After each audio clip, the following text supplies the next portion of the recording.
কে সংগঠিত করে। তারপরে 1979 সালে 89 সালে অনশন হলো 180 ঘন্টা 160 ঘন্টা।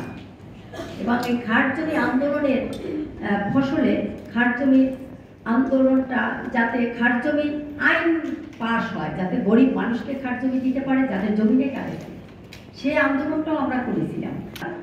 ওই চরগুলো দখল করে, 4টি চর দখল করে, এবং সেখানে সেই 4টি চর দখল করার পরে আর প্রশাসনের লোক কর্মকর্তারা সেখানে আর বেশি আগাতে পারে নাই, কারণ আমরা নারীরা ছিলাম, ছেলে মেয়ে নিয়ে আমরা ওই ডুবাচরে উঠে গেছিলাম।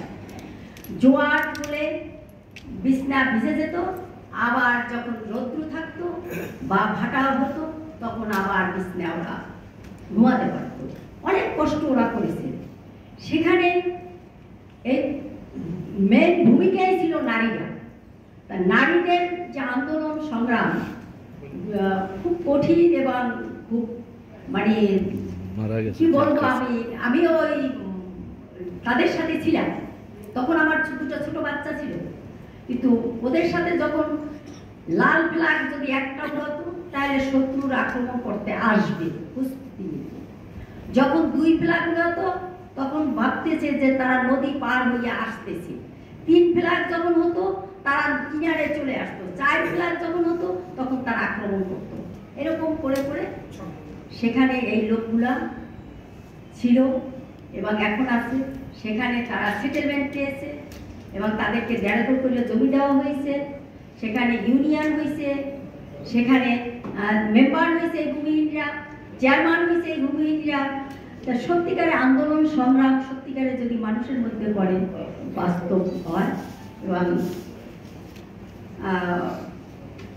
2092 সালে যখন 16 পৌষ ঘোষণা দেয়, 1992 সালে হাজার হাজার নারী পুরুষ নৌকা পাইয়া ওই চরে যে তারা ওখানে থাকতো এবং মাছ ধরতো, খুব কষ্ট করছে যা বলার মতন না।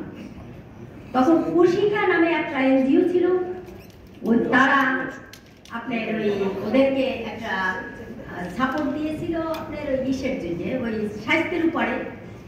তারপরে আব্দুল সত্তার খান সে বিভিন্ন জায়গায় করে 4টি চরে প্লেয়ার দিল, চাষাবাদ করতো, খুব শান্তি।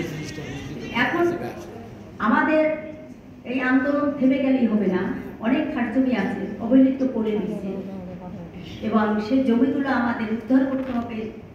সবাই মিলে শক্তিশালীভাবে সংগঠন গঠন করে সেইভাবে চরে আন্দোলন করা লাগবে। এটা এই বলে আমি আমার সংক্ষিপ্ত বক্তব্য শেষ করছি। ভালো থাকেন। আমি প্রথমে ধন্যবাদ জানাই সৃষ্টিকর্তাকে, তার কৃপায় আমি এখানে আসতে পেরেছি। ধন্যবাদ জানাই আমাদের কারিগর বাংলাদেশ, তাদের জন্যই আমি এখানে আমার পৌঁছানো। আমরা রাখাইন জনগোষ্ঠী কুয়াকাটা একদম শেষ প্রান্তে বঙ্গোপসাগরে থাকি।